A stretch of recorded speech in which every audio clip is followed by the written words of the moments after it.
Thank you, Colonel. I think, first of all, as the Colonel said, the first thing and foremost is our thoughts and prayers are with the family members of the victims that lost their lives, also with the victims that are in the hospital, but also just people in general that's lost their homes, they've lost their belongings, and life goes on.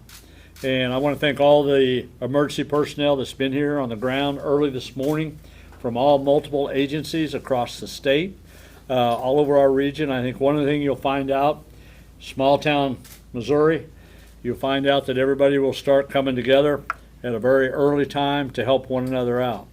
Perfect example, we were sitting at today in the school system.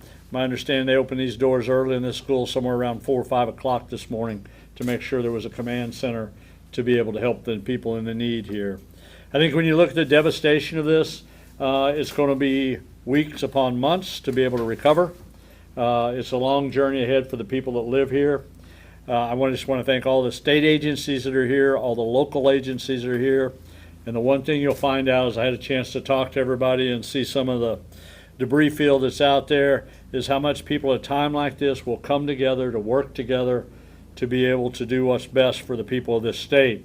I also would like to add the President of the United States called me on the way here. Wanted to make sure that all the people here knew that he was thinking about them. Anything he could do to help, he offered those services, and he wanted me to especially thank all the emergency people that were on the ground doing their jobs here. So there's a lot of work to be done after today, but again, right now it's about the families, it's about the loved ones, it's about picking up the pieces. And I couldn't think of the people that are here on the ground, whether they're volunteer, whether it's the people that do this for a living, how important and how much impact this will be in our state for the days to come. So again, I want to thank all of them for being here and thanks for what we're doing here in the state. So with that, I think we want to open up for questions. Yes. All right, so we will take a few questions. Yes. Doctor, can you tell us a little bit more about exactly what the state can do and will be doing, as you mentioned, in the coming weeks and months to help the folks? Yeah, I think one, you got to analyze everything to see what the damage costs are and where those lines are. As we all know, there's certain thresholds they got to meet, whether it's state and federal government. But I think I had a conversation with the senator coming over here. I'm not for sure in these small communities we don't need to figure out a way to do more because they miss those brackets. Sometimes in larger areas they kind of hit those thresholds where it's very difficult to do in a very small community like this.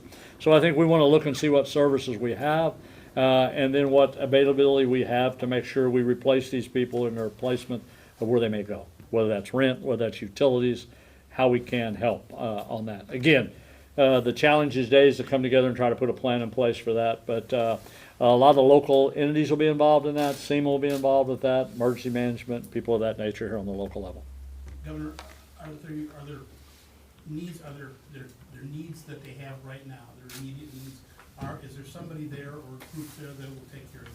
Yeah, there is, and it may be best some of the local agencies, but we've been on contact with them all through the day. There's a lot of local agencies here. There's a lot of volunteer agencies that are here when it comes to clothing, when it comes to food, comes to a place to sleep, the place to stay. I think all of that, from my understanding, talking to some of them here, that's all in place. But again, I think the short term is there's always, a lot of people come here, everybody's here to help. You're trying to find a placement for people who lost their homes.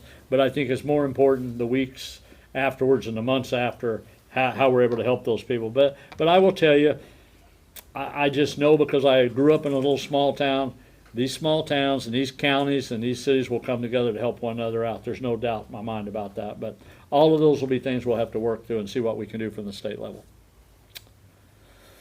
All right. Well, listen, thanks everybody for being here today. And thank you all. Yeah.